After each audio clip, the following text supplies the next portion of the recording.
लागत है। जब भय लागत है तो उसे मतलब काया होता बहू बहू लागत चाहे जो भाई बहू बिटिया समान हो तो उसका थोड़ा आवाज चलिए। अब चलूंगा। अब ये बहू है शिव सागर की पत्नी है। अरे हमारे नाम महसूसगी ने शिव सागर ने अपनी शादी कर लिया। बहुत ठीक ठाक देखे में एक नंबर को मार हम कहे तुहरे साथ हम लपेट दे। बहू ये बताओ बहू, मैं तुम्हारा ससुर होने के नाते ये जानना चाहता हूं कि शिव सागर अगर तुम्हें अपनी दुल्हन बनाकर लाया है तो तुम अपने मायके से ससुराल में खुश हो ना? किसी प्रकार की कोई कमी तो नहीं है? भाई ससुर के नाते पूछ रहा हूं, मेरा कर्तव्य। का बताए तो सी बुढ़ाओ, एक घरे में जब से आए बाटे अबे न तो खाना मिला बाटे न तो कुछ खाए के न कुछ पिए के कोनो चीज मिलबे नहीं भवा। आज रोज से आए बाटे सबसे ज्यादा हमार मछली खाए के मन कहा वह नहीं मिले तो बाटे अजान तू हाथे में ले आए कहूँ अगर है तो खो खवान पे वह नहीं मिलती तनी के मुँह आवा हमका लागत काम बनेगा। समझा समझा कर कहता तो भौजी के अगर भौजी खान पिए के मन कहता है हमारे पास एक आइटम है। क्या? मेरा अंडा पियेंगी? बाप साले पागल साले नालायक, मेरी बहू से इस तरीके से बात करता है। जो दुकानिया मिला तो मेरा अंडवा साले उसे मिरंडा कहा जाता है।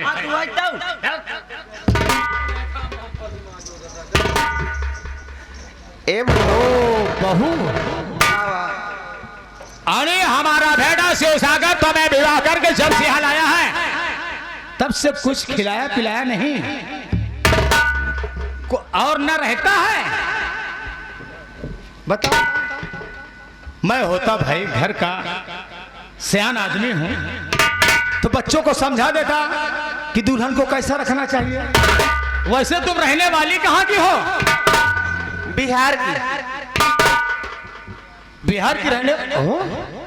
बिहार में तो मैंने सुना है ओ तभी तुम कह रही थी कि मछली भी खाने को नहीं मिली।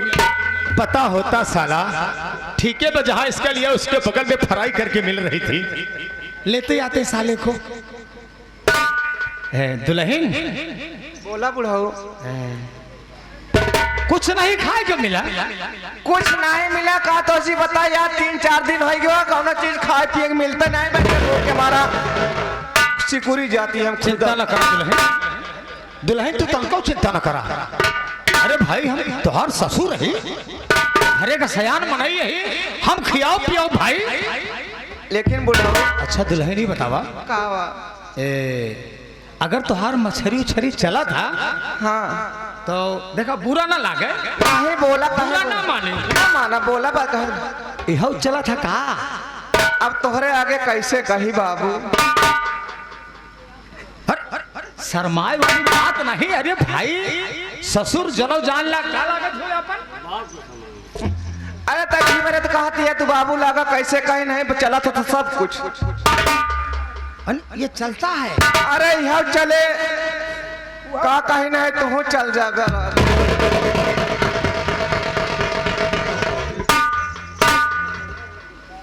ओहो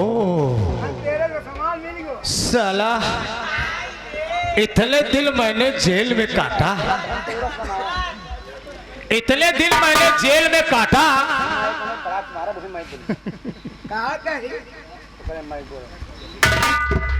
धनतेरस का सामान तो पाई गया। काहे बे? ले चली हम अगरबत्ती ले सीखा। बड़े भाग से पाए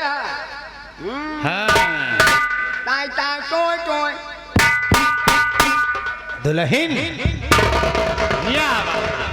अगर चलत हो तो ले तनी से ले शर्मा जी। अरे यहाँ ढेर जने लोग आँखी खोला हम आँखी मूल लेते हैं।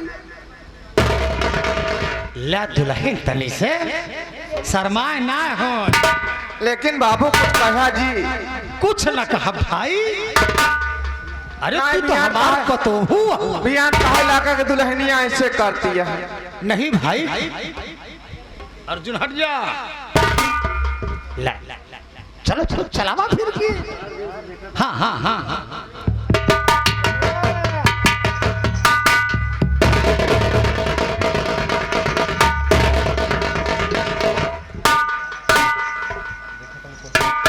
का दुल्हन बाबू ए बाबू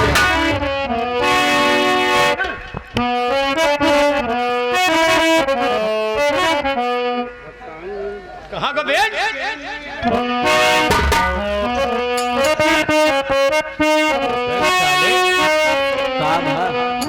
दुल्हनिया इसलिए घूट मार दे चिकना खुना लाने सारे करेजा जल जाए। अरे हम कहते कि पगलान उगलान हो गया यार कि वो अपने पतोहू को दारू पिया हुआ था।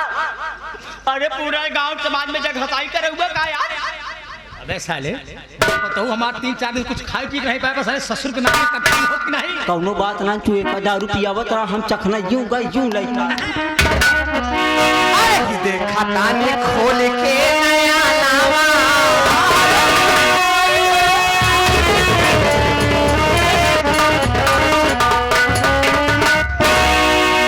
अरे देखा ताने खोल के नया नावा कि हमारे सजनावा।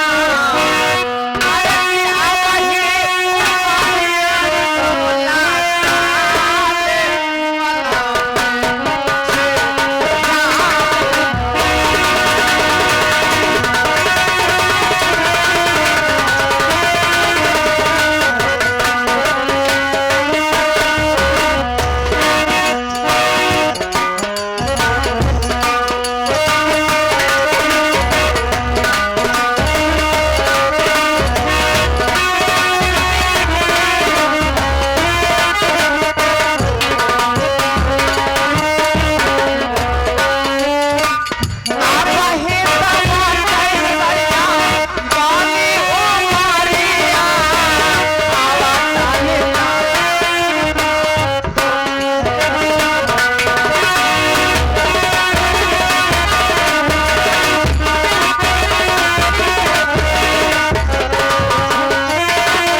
वैसे एक बात कही दुल्हन तो का हम बोला राजा।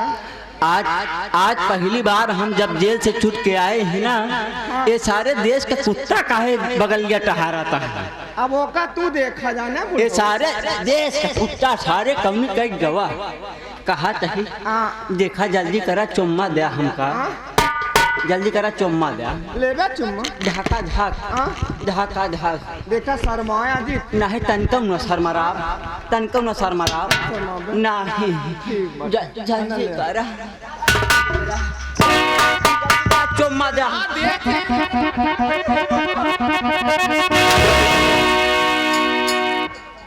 ई वाला चुम्मा चाचा ई वाले चुम्मा में हम चुक जाबे। बाबू साहब कैसे तू बगल गया हमरे हमरे तिहर नहीं समझ में आवत, तू बगलिया गया तो हम कहे मौका पाए हम ही लपेट दे। अब आज साले बाटल कहाँ है बा?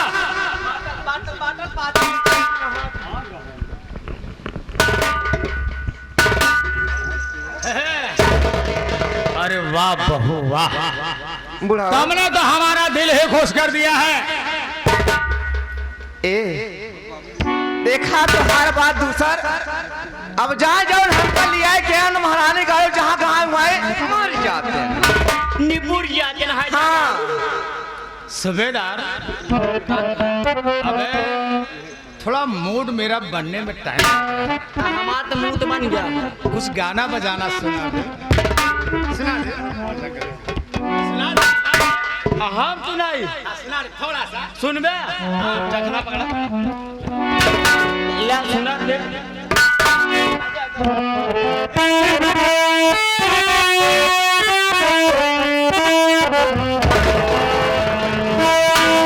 वैसे पंचो हमका गाना उना गावई आवत ना, लेकिन आज हमारे बाबू साहब कहा था इनका लाज बचावे बरे हम गावत है। आ देखा तनको ऊंच नीच होए तो बर्दाश्त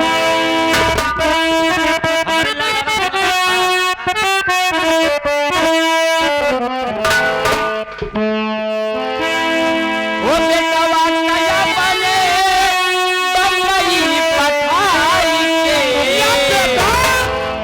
ओ बेटवा नया बने बम्बई पठाई के, मजा कर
सूबेदार इधर, एक बात है बे, तूने बहुत बढ़िया बात बताया बे, लेकिन ये बात कानों कान किसी को खबर नहीं होनी चाहिए। कौनो बात ना, हम लोग जो कर रहे हैं कौनो बात ना इन्हें क्यों बताओ ना, लेकिन पूरे गांव में हल्ला जरूर मार दे।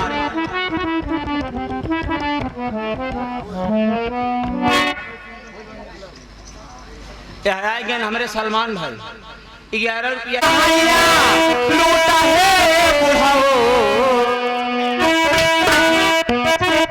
देखा लूटे के चक्कर में जूता लाते ना खाया।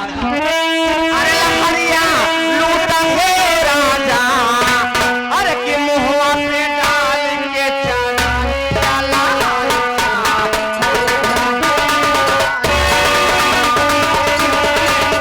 क्या बात है?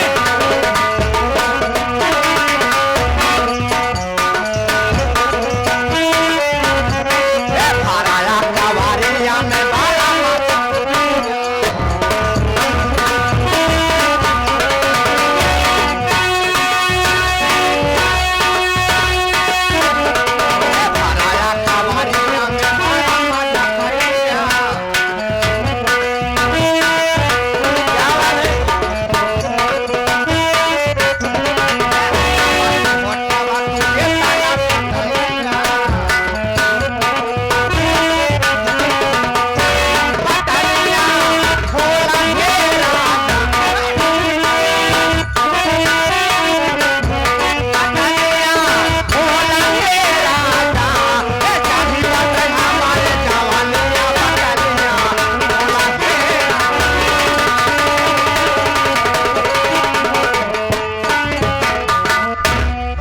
आएंगे हमारे कप्तान। क्या बात है बोलो। ये तो अभी तक हुई हमारी तुम्हारी बातचीत।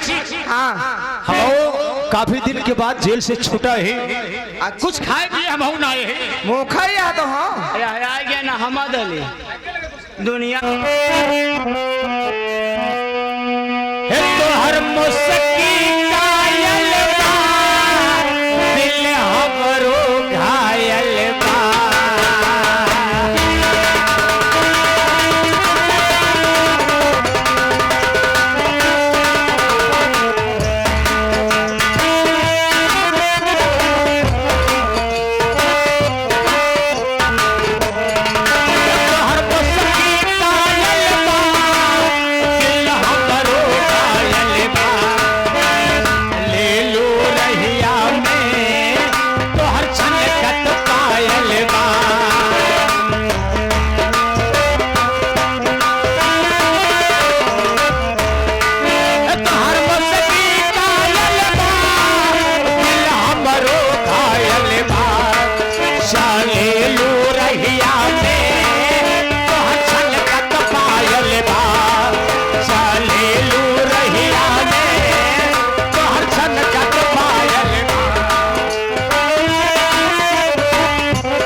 जोगा के रखा मैडम बाड़ू हसीन कहती साइगेन कप्तान भैया हमारे अंडा के साथ में।